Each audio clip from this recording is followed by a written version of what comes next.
EGI. So we come up with this idea that we call EGA Lite. I'm not sure if you are familiar with what EGA is. I think there are a couple of teams from EBI working on this or participating in this hackathon. But as a brief introduction, I would like to say for those that are not familiar with EGA, that this is basically a platform that can that actually provides a storage for genomic and phenotypic data. So the data that is basically being generated as this as a result of these projects can be stored securely and then distributed according to some access controls that we have. And there are three principal actors that we want to showcase in this idea. The first one are the submitters that can actually organize the data that they want to submit, and also the metadata that is related to this genomic data, such as the projects and the experiments, or maybe the individuals to which this data belongs. We also have EGA, that is this platform that I am talking about, and researchers that can later access those data files in order to, I don't know, continue with further research or analysis. So as of September of 2020, we have 12 petabytes of data stored, which is the total size of 2.4 million files. Most of the half of the data, that is 65%, are actually sequences. And we are kind of archiving more than 300 terabytes data each month. So it's, as you can see, it is a very, very huge, how to say, number of files that we are processing frequently. And in the future, we actually expect that there will be more data being submitted, and that will actually require more bandwidth because, you know, if there will be more people submitting data, and everyone will be accessing the central EGA archive, of course, there will be more need for, I don't know, better internet connections and all that kind of resources. And also we are working, I mean, there are some teams that are actually adding something that we call federated nodes that work alongside the main EGA infrastructure. And there can also be some room for new geographic regions. I don't know. Basically, EGA means European Genome-phenome Archive, but it can also be later used by anyone else. I don't know, maybe in South America or in other continents as well. So the main components of the EGA basically are those that we can see here. We have some submission boxes where the data is actually placed before it is processed, and the processing has a very important part, that is the encryption part, where we can how to say, but actually encrypt the files, because you can tell that this is very sensitive data. And then we stored both the document, the metadata and the sequences in different databases, right? So the metadata storage is composed of several schemas in relational databases. And we also have the sequences in a service that we call FHIR, that is basically an object storage. Then we have distribution services and data access controls that basically allows something that we call data or access committees to determine who can access the data that is stored in a secure way. All these components are deployed in the EBI infrastructure that is basically very strong and huge infrastructure. And because of that, it involves several servers and services. So basically what we have done in these 3 days is we've been able to Dockerize the components that were not already Dockerized for this EGA platform. And we were exploring this idea that, for instance, instead of submitting the data directly to the main EGA's servers, you can have, I don't know, in a lab, your own EGA Lite running locally, and you can access this server in your local network and start submitting, let's say submitting or storing your genomic data in that server, let's say for, I don't know, 1 week, 1 month, until you're finally ready to be sending all this data to the main EGA servers. So it can be like, I don't know, stored for a more permanent period of time. So also it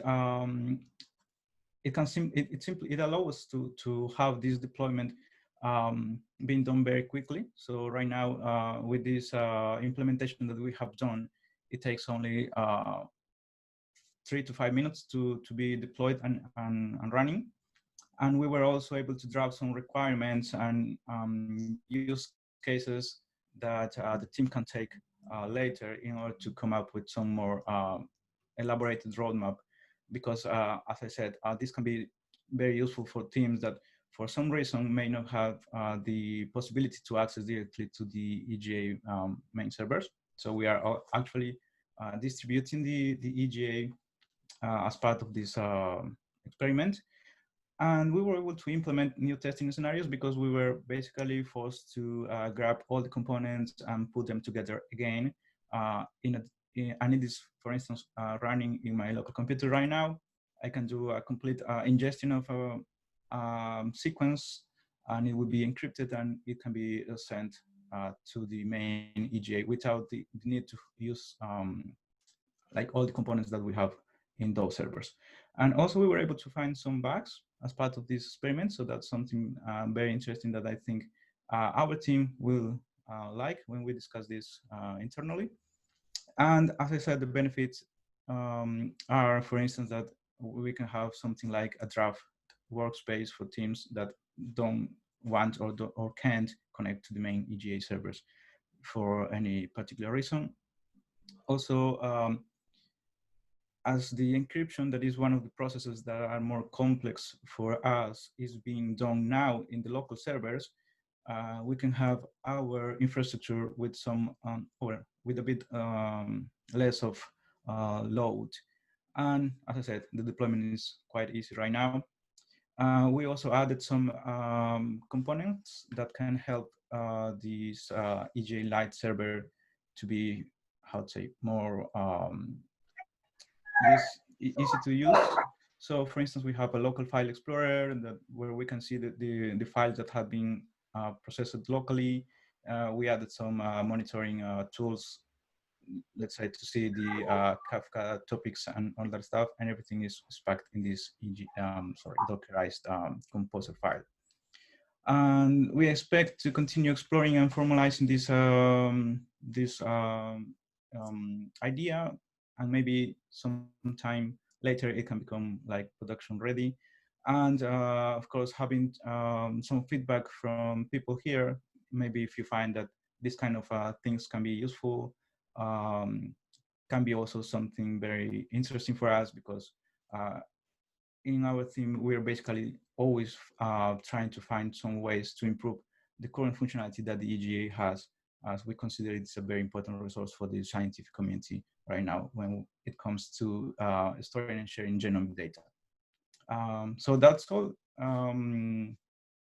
Yeah, if you have any questions, me and my friend will be very happy to answer.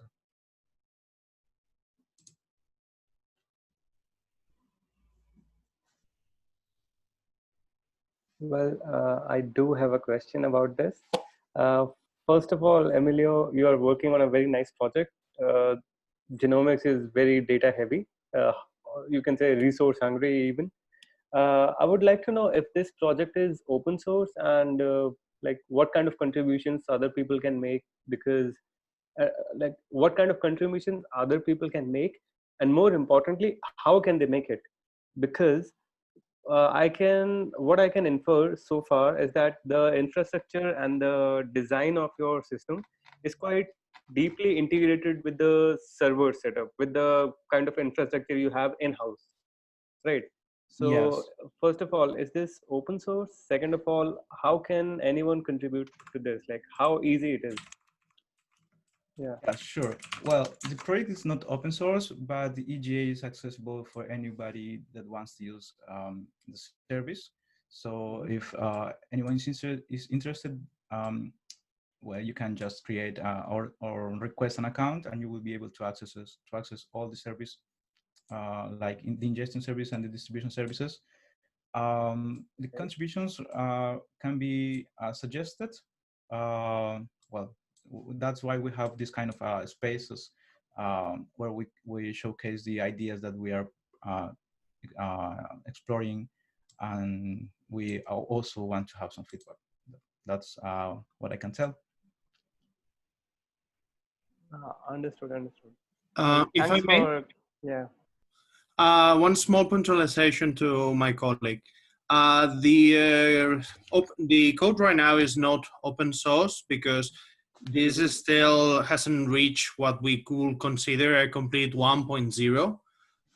Once we reach that state, the idea is to make it completely available for the general community, basically. At that moment, we will expect that at least to have separated the last bits that are still very ingrained with our internal infrastructure, and at least provide compatible connectors with S3. Understood.